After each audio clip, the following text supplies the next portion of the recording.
ក្រសួងមហាផ្ទៃសូមណែនាំកម្មវិធីព័ត៌មានវិទ្យាសម្រាប់ទទួលពាក្យស្នើសុំនិងផ្តល់សេវារដ្ឋបាលតាមប្រព័ន្ធអនឡាញនៅអង្គភាពច្រកចេញចូលតែមួយរាជធានីខេត្តដើម្បីផ្តល់ភាពងាយស្រួលជូនប្រជាពលរដ្ឋក្នុងការស្នើសុំសេវារដ្ឋបាលនៅអង្គភាពច្រកចេញចូលតែមួយនិងចូលរួមអនុវត្តយុទ្ធសាស្ត្របញ្ចកោណដំណាក់កាលទី1របស់រាជរដ្ឋាភិបាលកម្ពុជានិងគោលនយោបាយរដ្ឋាភិបាល Digital កម្ពុជាឆ្នាំ 2022-2035 ក្រសួងមហាផ្ទៃបានរៀបចំនិងដាក់ឲ្យដំណើរការស្នើសុំសេវាតាមប្រព័ន្ធអនឡាញនៅអង្គភាពច្រកចេញចូលតែមួយរាជធានីខេត្តលោកស្រីអាចស្នើសុំសេវារដ្ឋបាលតាមប្រព័ន្ធអនឡាញតាមរយៈតំណភ្ជាប់ online.owso.gov.kh តាមរយៈការស្នើសុំសេវារដ្ឋបាលតាមប្រព័ន្ធអនឡាញ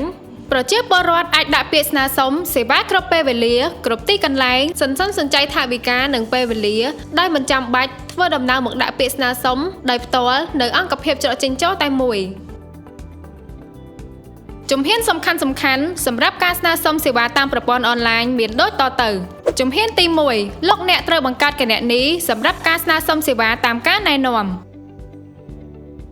ជំហានទី2ក្រោយការបង្កើតគណនីលោកអ្នកត្រូវចូលទៅជ្រើសរើសប្រភេទសេវាដែលលោកអ្នកចង់ស្នើសុំបំពេញព័ត៌មានផ្សេងៗនិងភ្ជាប់ឯកសារពាក់ព័ន្ធ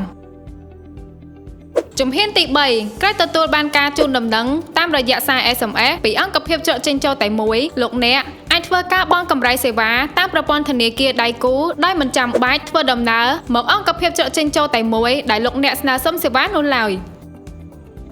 ជំហានទី4អង្គភាពច្រកចេញចូលតែមួយនឹងធ្វើការជូនដំណឹងតាមរយៈសារ SMS និងផ្ដល់ព័ត៌មានឲ្យលោកអ្នកមកទទួលយកលទ្ធផលសម្រេចនៃសេវាដែលលោកអ្នកបានស្នើសុំ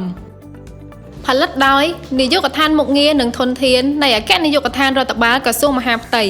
សហការជាមួយក្រុមហ៊ុន Cash Innovation PLC